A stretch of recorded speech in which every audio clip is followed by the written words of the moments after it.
স্বামী বিবেকানন্দের সেরা 10টি বাণী, প্রথম ভাগ।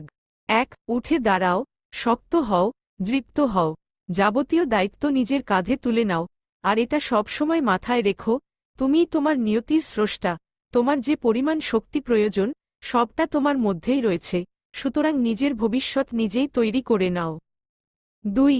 যারা তোমাকে সাহায্য করেছে, তাদের কখনো ভুলে যেও না, যারা তোমাকে ভালোবেসেছে, তাদের কোনোদিন ঘৃণা করো না, আর যারা তোমাকে বিশ্বাস করেছে, তাদের কখনো ঠকিও না। 3.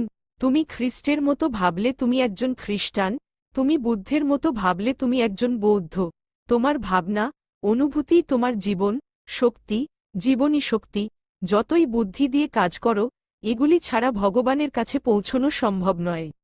4. গীতাপাঠ অপেক্ষা ফুটবল খেলার মাধ্যমে স্বর্গের বেশি নিকটবর্তী হওয়া যায়। 5. ওঠো, জাগো, এবং লক্ষ্যে না পৌঁছানো পর্যন্ত থামবে না। 6. সারাদিন চলার পথে তুমি যদি কোনো সমস্যার সম্মুখীন না হও, তাহলে বুঝবে তুমি ভুল পথে চলেছ। 7. আত্ম উপলব্ধির জন্য সর্বপ্রথম নিজের অন্তরকে জানা প্রয়োজন, যে মানুষ অন্তর থেকে সম্পূর্ণ জ্ঞানশূন্য, সেই মানুষের কখনো আত্ম উপলব্ধি সম্ভব নয়। 8. ঈশ্বরকে পেতে এখানে ওখানে ঘোরার কোনো দরকার নেই, যদি তাকে খুঁজতেই হয় তবে তাকে নিজের মনের মধ্যেই খোঁজা উচিত, শুধু তাকে দেখার ইচ্ছা প্রয়োজন। 9. সুখ বা আনন্দকে জীবনের পরম লক্ষ্য ভেবো না, জীবনের পরম লক্ষ্য হল জ্ঞান, ভক্তি ও প্রেম, যার দ্বারাই তুমি জীবনে সুখ ও আনন্দ খুঁজে পাবে। 10.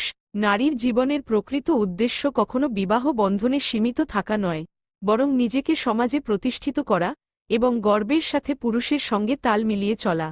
ধন্যবাদ। দয়া করে আমাদের চ্যানেলটি সাবস্ক্রাইব করুন।